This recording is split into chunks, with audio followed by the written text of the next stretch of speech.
Troy Buchanan High School podcast. Today we'll be talking about girls basketball and their run to the district championship. All right, so today on the podcast we have Ava Myers and Brenna Getz. So guys, how did your season end up this year?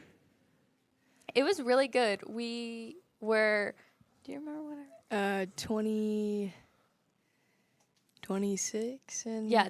7? Yeah, something like that. So it was really good, and we won districts again, so that was good. You guys only remember the wins, don't you?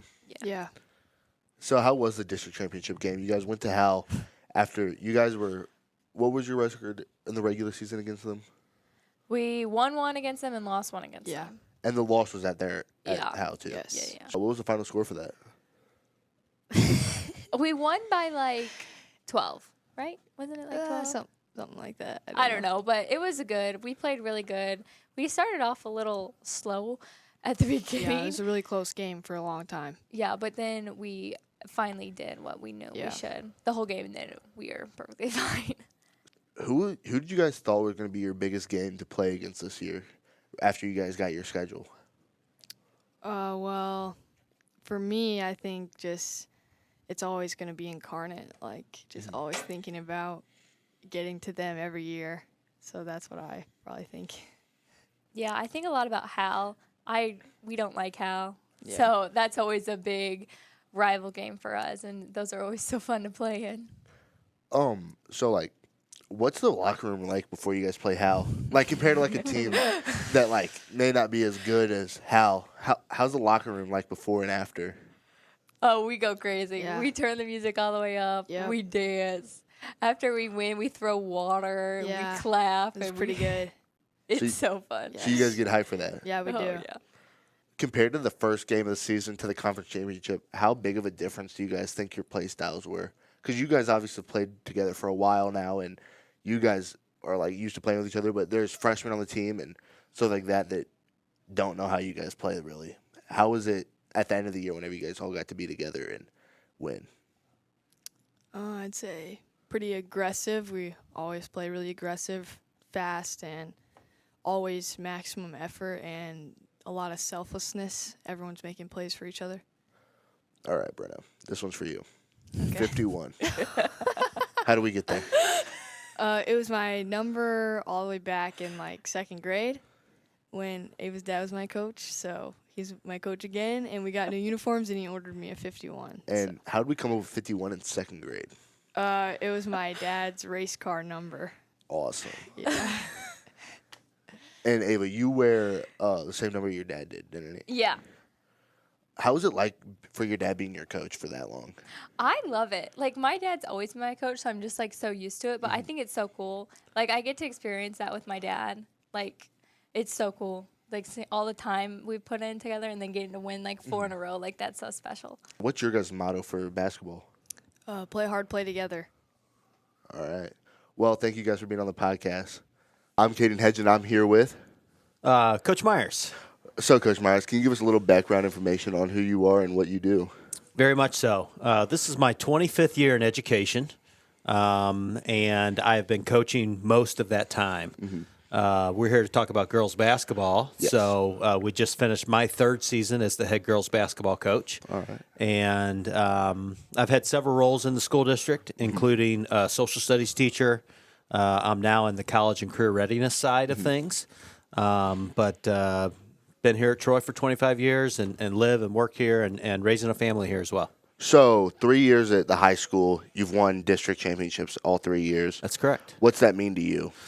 Well, you know, when we talk about with our players and with our teams, kind of some goals at the beginning of the year.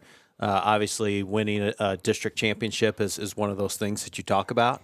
So to be able to achieve that the last 3 years is certainly a highlight of something that for as a coach and as our players we've been able to achieve. You know, it's not the only goal that we have. We really talk about in our program the season being a journey, and the journey culminates with the playoffs and districts. So to be able to achieve that, super proud of our girls. It's not something that is easy by any stretch of the imagination. It's a very competitive district. Yes. The last 3 years, we've actually been a 2 seed. Yeah. And so to be able to kind of put away some of the some of the doubts that maybe other coaches have putting us as a 2 seed is something that we take a lot of pride in. Yeah. So you're part of the CAPS program. How does that tie into being a coach? Because I bet you it's pretty busy trying to keep up with that and then coming over here and coaching after a long day. Yeah, good question. One of my roles within the school district is working as a CAPS teacher and a CAPS coordinator. I'm in charge of both the education strand and our engineering strand. I love working with those kids. They're great kids. They're kids that they're motivated.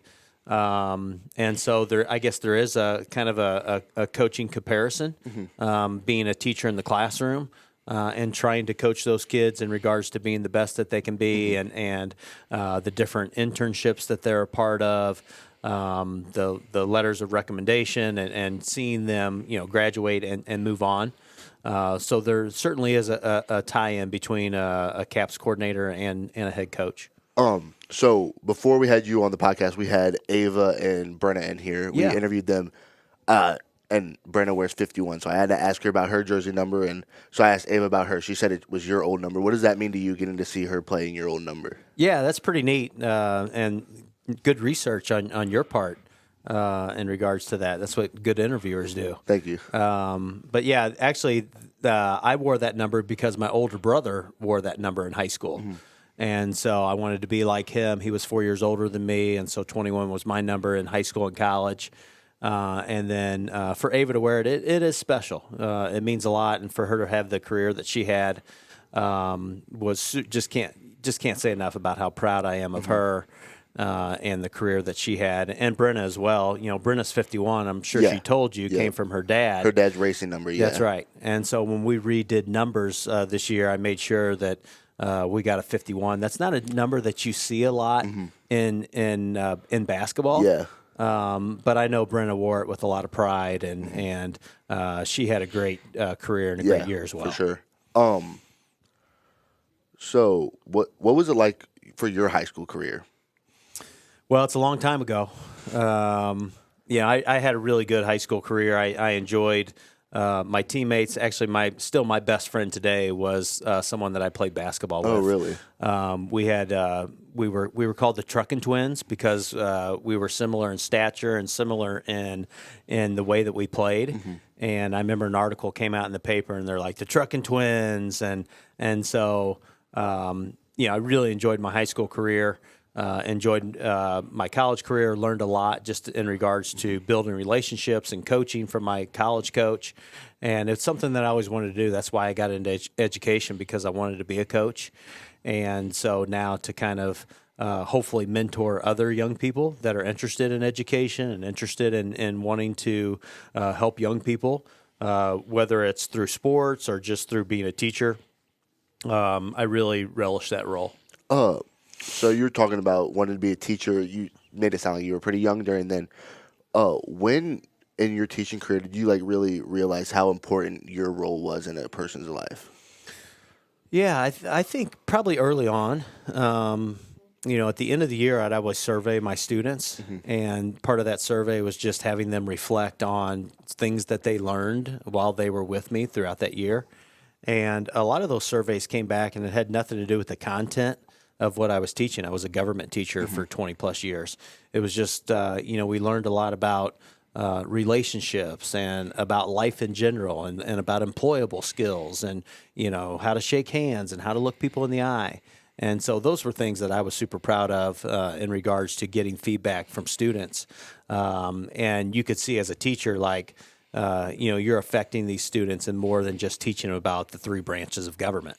There's bigger life lessons that hopefully you're relaying to them.